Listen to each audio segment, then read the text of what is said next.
రాత్రైనా తలుపు తెచ్చి సార్ ఈ కాయకం ఉన్నది మీరు పోయి ముఖ్యమంత్రి గారిని మాట్లాడుండ్రు అంటే వారు ఖచ్చితంగా మాట్లాడే సమస్యలు పరిష్కరిస్తారు. తొందరలోనే గవర్నర్ గారితో మాట్లాడి కేసీఆర్ అడ్డం పడ్డ ఒకవేళ ఆయన ఆత్మాహుతి చేసుకుంటారు సార్ మాత్రం తప్పకుండా కోదండ సార్ను శాసన మండలికి పంపించే బాధ్యత మా మంత్రివర్గం తీసుకుంటారని మాటిస్తూ మీ డిఏని కూడా మా పరిశీలనలో ఉంది. ఖచ్చితంగా మీ డిఏకి సంబంధించి అదే పిఆర్సి మీ ట్రాన్స్ఫర్స్ 317 జీవో ఇట్లాంటి చాలా విషయాలు ఉన్నాయి. 12 తారీఖు నాడు మంత్రివర్గం ఉంది. సిపిఎస్ కూడా చర్చలో ఉన్నది.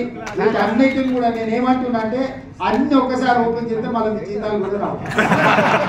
అది ఏంటంటే ఒక్కొక్కటి ఖచ్చితంగా ప్రయారిటైజ్ చేసుకొని మీకు ఏం చేయగలుగుతామో తప్పకుండా ఓపెన్ మైండ్తో చేస్తాము.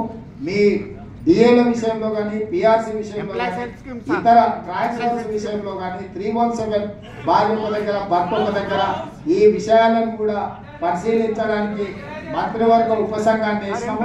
మళ్ళీ మిమ్మల్ని తెచ్చుకొని తప్పకుండా ఈ సమస్యలను అన్నింటినీ కూడా పరిష్కరిస్తామని తెలియజేస్తూ ఏదైనా మీరు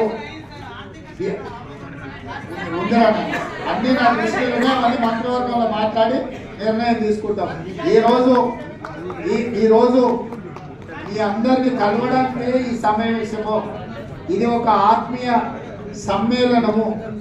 ఈరోజు సమస్యలు వినడమే, ఈ సమస్యలన్నీ నోట్ చేసుకున్నాం. అక్కడ వేరు నరేందర్ రెడ్డి గారి దగ్గర మొత్తం మీరు ఇచ్చిన వినతి పత్రాలు ఉన్నాయి. అదేవిధంగా మా అధికారులు కూడా నోట్ చేసుకున్నారు.